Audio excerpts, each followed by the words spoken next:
As the facilitator, I would join members by starting with introductions. Good afternoon, everyone. My name is Lindsay Burkles. I am a social work intern from UW-Whitewater, and today we are we're starting our 8-week session of the diabetes support group. So why don't we start off by giving some introductions? Fred, why don't you start us off?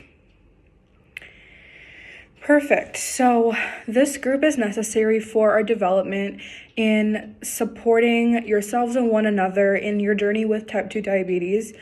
I know all of you have a background with this, however many years or months that you have been diagnosed with this disease. This group is considered effective in developing coping skills and motivational techniques to assist you within this disease. So I'm going to tell you a little bit about confidentiality. Have any of you guys heard about that? Do you guys know what that means? Okay, well, I see some head nods, so I'll continue on let you know a little bit more about that. Basically, everything that we talk about will stay here unless you're a danger to yourself, you're a danger to others, or I suspect child abuse. There are instances where I will have to break confidentiality. As a social worker, I am a mandated reporter. So as I said previously, if I'm subpoenaed, if there's a danger to yourself or others, or child or elder abuse, then I will unfortunately have to break confidentiality. That is the only time that anything will ever leave this room. It is very important for all of you to follow confidentiality as well. Some things we may talk about in this group may be detrimental to people's emotional well-being if mentioned outside of the group. So I'll just keep it in this room, all right? So why don't we talk about some ideas for rules for the group? What do you guys think that we should do to ensure that everyone is able to participate and become involved? Thank you, Val. That was a really good idea. I do think that we should take turns speaking so we can make sure that everybody gets a chance to talk in this group.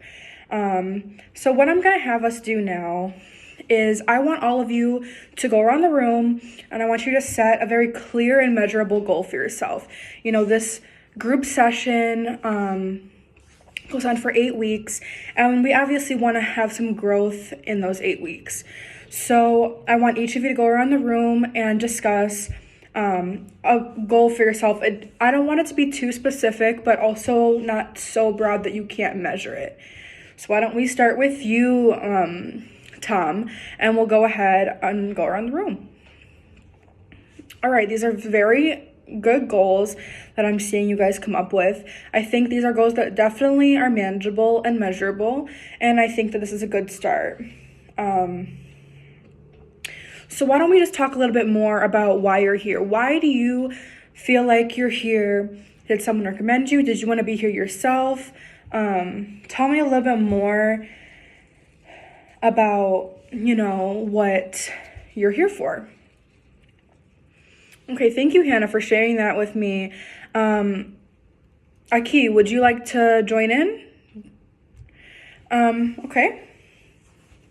Thank you for your response.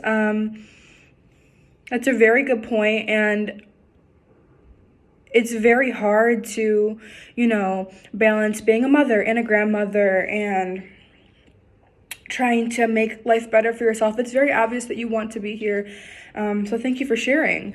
As we go forward, I want us all to be able to evaluate ourselves so we can see the progress that we're making in this group.